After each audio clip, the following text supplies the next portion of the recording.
Hi, I'm Carrie. This is Sandra Sisterhood. This is a YouTube channel for the single and childless, not by choice person. It's September. I'm in with my cozy hoodie today, and the video is what to say to somebody who is childless, not by choice. I just recorded a video of what not to say, so make sure to look for that after you watch this video. So, what to say to somebody who is childless, not by choice?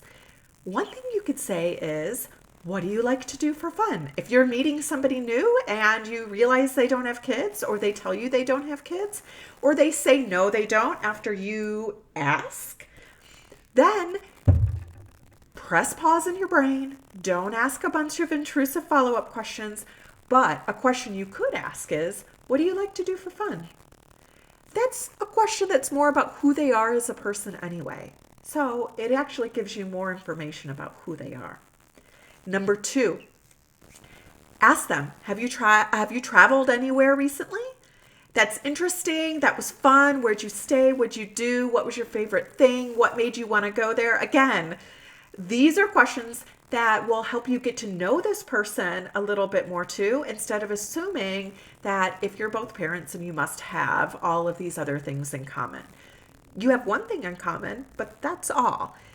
These questions can help you figure out more things that you have in common, and they're things that are more likely going to give you information to let you know if this person will be a friend or somebody that you want to get to know more.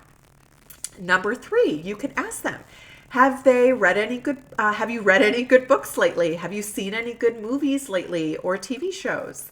I read the book Lovers by Emily Henry a few months, actually during the summer, and I really liked that book. This is something, again, that can help you get to know this person, and maybe you then want to go pick up that book or watch that movie or watch that Netflix show. Again, have you read any good books or have you seen any good movies lately? I actually haven't seen very many good movies lately, so if you have seen some good movies lately, let me know in the comments, because I'm always on the lookout for that, and I just feel like there's been a major drought of that. I actually haven't been to a movie theater since you know what, and just kind of waiting for the movie to come out that I really want to see, and I just haven't seen any. So let me know. Also, let me know if you've read any good books lately, because I'm actually going to be having hip surgery in a couple of weeks, hip replacement, and so I'll be off work. So I'm definitely interested for the good books that are out there right now. Number 4, tell me about yourself. Right? It sounds so simple, but yet we just don't do that. We usually ask people, are you married? What do you do for work? Do you have any kids? Like, all these things that kind of talk about their status, but not who they are. So tell me about yourself. I also would challenge you to think about that question and answer it in a way where you don't start off with, well, I married, or I have these kids, or this is what I do for work. I understand that those are really deeply important identities, and I'm not trying to minimize that and not saying that motherhood, partnerhood, all of those things doesn't influence and inform like who you are. So I'm not minimizing it, but I want you to challenge yourself to use some different ways of describing yourself.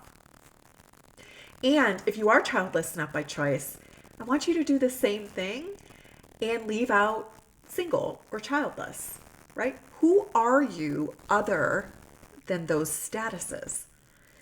Number 5, you can tell this person, particularly if they're a friend or a loved one, I care about you, and I also want to be respectful of your boundaries and your privacy. So I may not ask a lot of questions because, again, I want to be respectful to that, and I want to be able to support you in a way in which you feel supported. So please let me know how I can do that. Or if I do something that doesn't feel supported, please let me know that too, because my objective is to be supportive.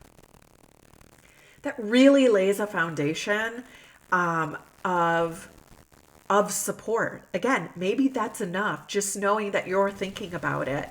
And even if you're not saying something about it, you're still thinking about it, and there's intention around why you're doing that. You're not just avoiding it. And if you are childless, not by choice, if you know, it can also be helpful to tell people what would help you feel supported. We don't always know that. Again, I understand that. There's grief. But think about it. And number 6, the last thing to say to somebody who is single and childless, not by choice, is want to hang out sometime? Invite your friends to do things. We all can do this. I think we all have spent some time like being more isolated and not getting out, and ask each other, do you want to hang out sometime? So let me know what else would be helpful for people to say to people who are single and childless, not by choice. Continue watching Sondra Sisterhood for more videos for the person who is single and childless, not by choice.